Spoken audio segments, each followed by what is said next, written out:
is I'm going to go over this example of like setting up a hypothesis test and making a conclusion, like kind of like from the worksheet we did yesterday, the 9.1 worksheet. And then we're going to do the check your understanding first, and then we'll do the like Skittles thing last, if we get, hopefully. Okay, so let's do this. So what I'm going to do is I'm just going to set up, so just like the assignment, I'm going to set up a null hypothesis, alternative hypothesis. So 2010 census said 49.7% of Americans are males. I think that this has changed. And then here's the math work that they found. So what is the hypothesis? So the claim is like the percent is like what we're going off of. We found before that this was the number. So that's still going to be, you would write P equals 0.497, and you would say P equals percent of US males. And then we keep the same number, so this number stays the same, it's our claim, and it's still P. And then specifically, it's what question are we asking? I think that it has changed from there. So if you think it's changed, you don't know, you're not saying greater than or less than, you just think different. So it would be a not equal to setup, like you think it's changed. And so you set that up, you do all this math work, and you find a percent probability of happening of 0.341. And let's say that our alpha is 5%, so 0.05. So I make my conclusion, 0.34 compared to 0.05 is bigger than, Pac-Man eats the bigger number there, and so it's bigger than, so what that means is this, like we were likely enough to find our sample like a really good chance. So like I'm not gonna reject this. So like I don't have enough evidence to say that this is true. I don't have enough evidence to say that it's different than normal. So I would say I do not have convincing evidence, and then I don't have convincing evidence for the alternative. Like it's always in comparison. You either have evidence for this or you don't have evidence. So I don't have evidence that the percent of US males has changed. So you just write it in context. So I figured I'd do another example of those just so that we're a little clear on it. So setting it up, null, alternative, making a conclusion, and then the conclusion is always you do or don't have evidence for the alternative. Like that right there is the alternative. Just put into words. So you do need to put it into words. Okay. So what we're going to do is I'm going to do the check your understanding on the like, it's like 9.2 day 2 worksheet for those of y'all that are online. But we're going to do this as an example, and then there's a worksheet I'm going to give y'all that has a couple problems. Okay, so on this one, so sometimes parents and grandparents like to recount how difficult life was, uphill both ways to school, in the snow, sleeting, raining. I know that I've heard those stories from my dad, that whatever. But, a random sample of 180 teenagers showed that 40% had heard some sort of story about how much more difficult it was for them than us. So do these data provide convincing evidence at a 5% significance level that the proportion of teenagers who have heard stories from their grandparents or grandparents about how difficult life was when they were a kid differs from 50%.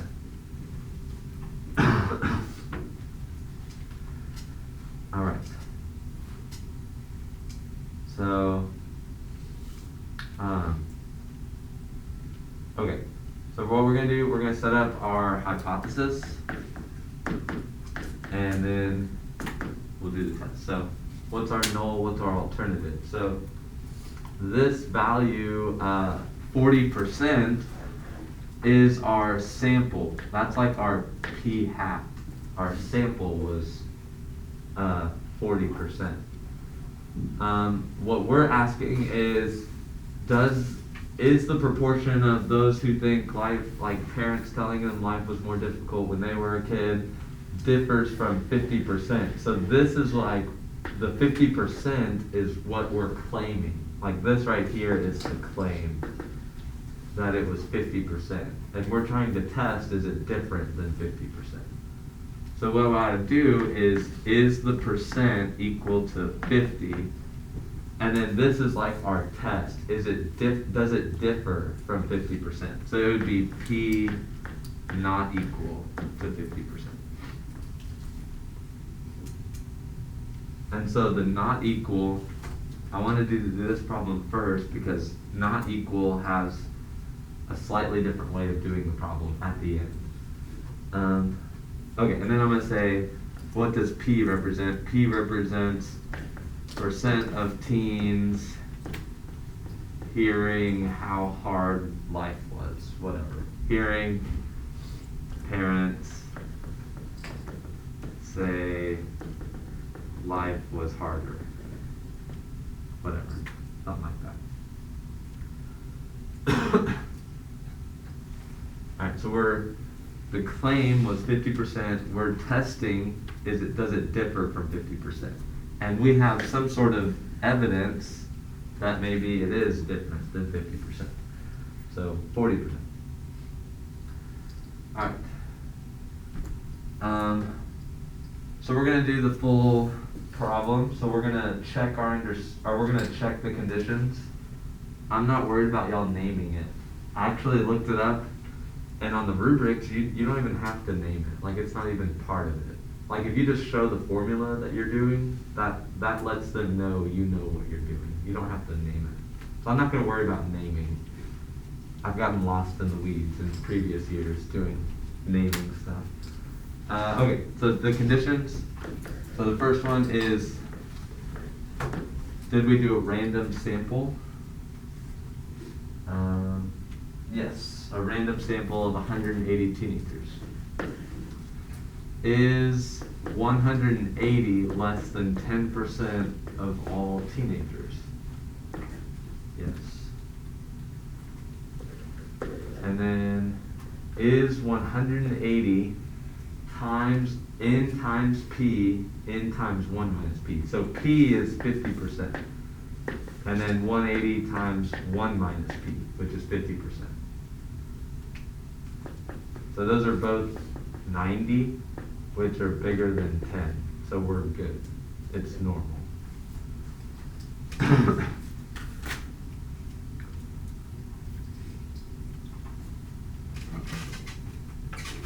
So when do we don't use the 40% at all? Is that the statistic? Yeah, that's like our statistic. We're going to use that in the z-score. Like the actual versus like... Yeah, you do like your value minus the mean. Yeah. We're actually doing this right now. Nice. In chi-squared or what? Or- No, we're doing like... Yeah. Okay. So let me, I don't necessarily follow the exact steps that they outline here, but I'm going to draw a picture. It's a normal distribution. And what value is this centered around?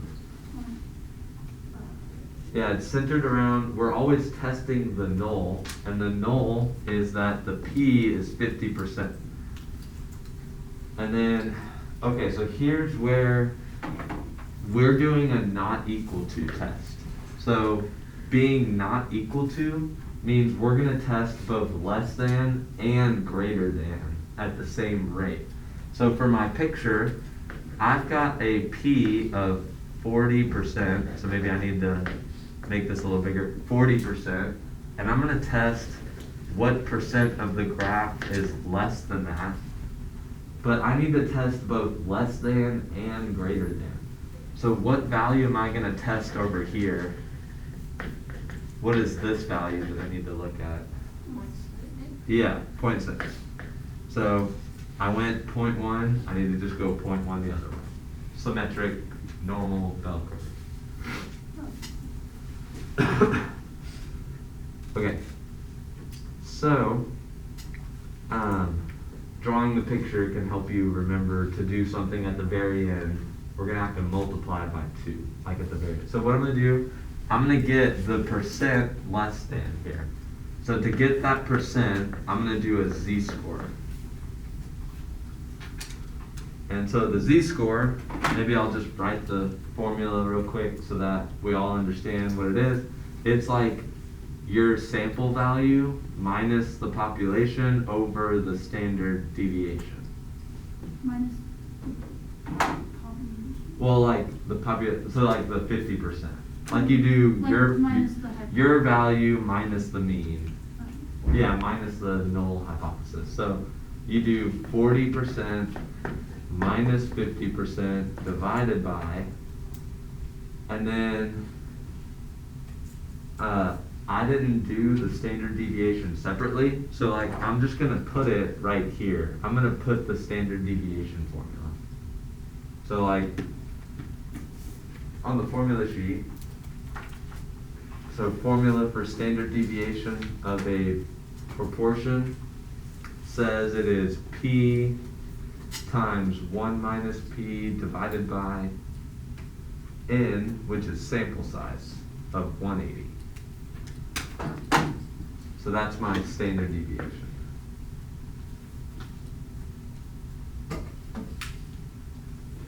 Alright,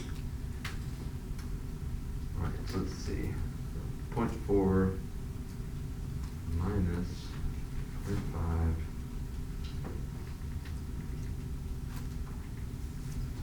Okay, I got negative 2.683, so 68 is our z-score.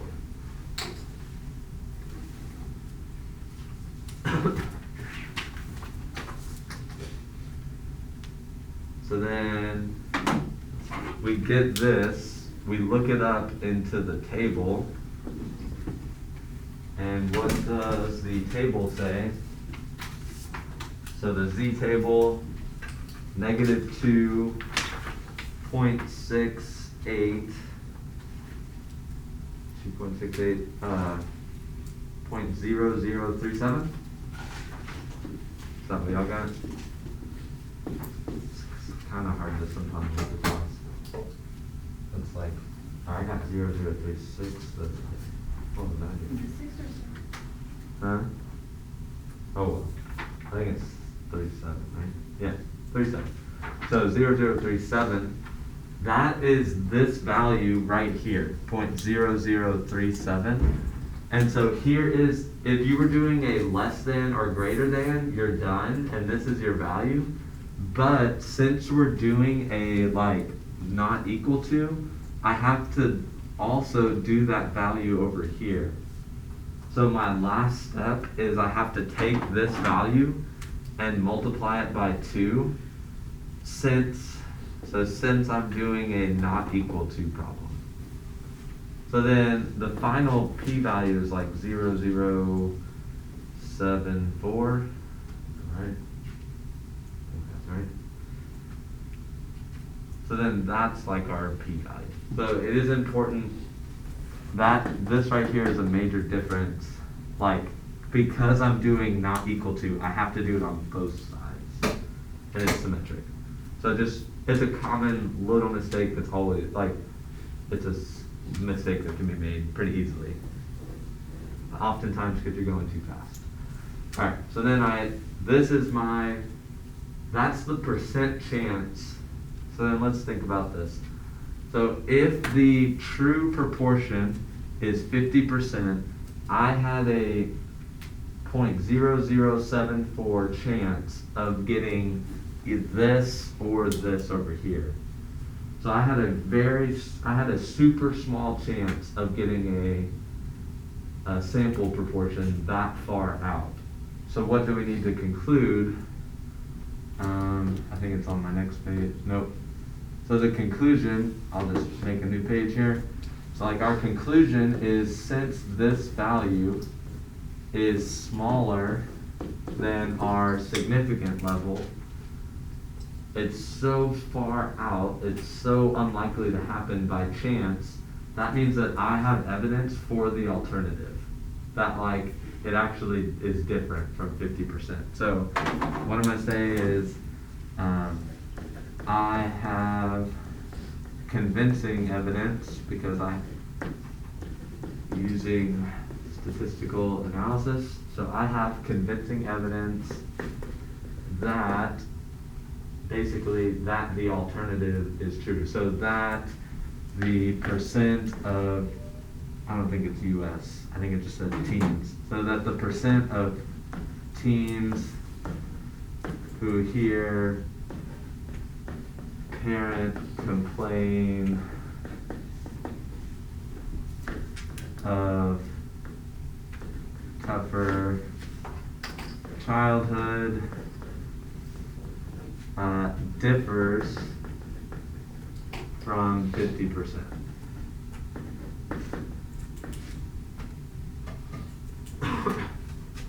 So you just write out what is your alternative in words.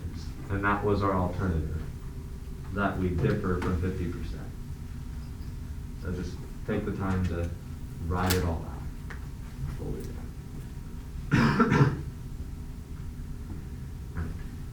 So that is like our problem doing it. So it's the same as what we did yesterday, except with the not equal to portion, I have this like double-sidedness. So I get my z-score, and then I look it up in the table, but then I have to multiply it, and then I analyze like, what does this value mean? Like, am I too far gone to like need to reject and like accept the alternative, or is this not enough evidence to reject the alternative? And go from there. Okay, so I'm gonna stop the recording and just do that one, and then we're gonna do the Skittles thing. So yeah, there's like a worksheet, 9.2 worksheet. It's like a couple questions, and that'll be good.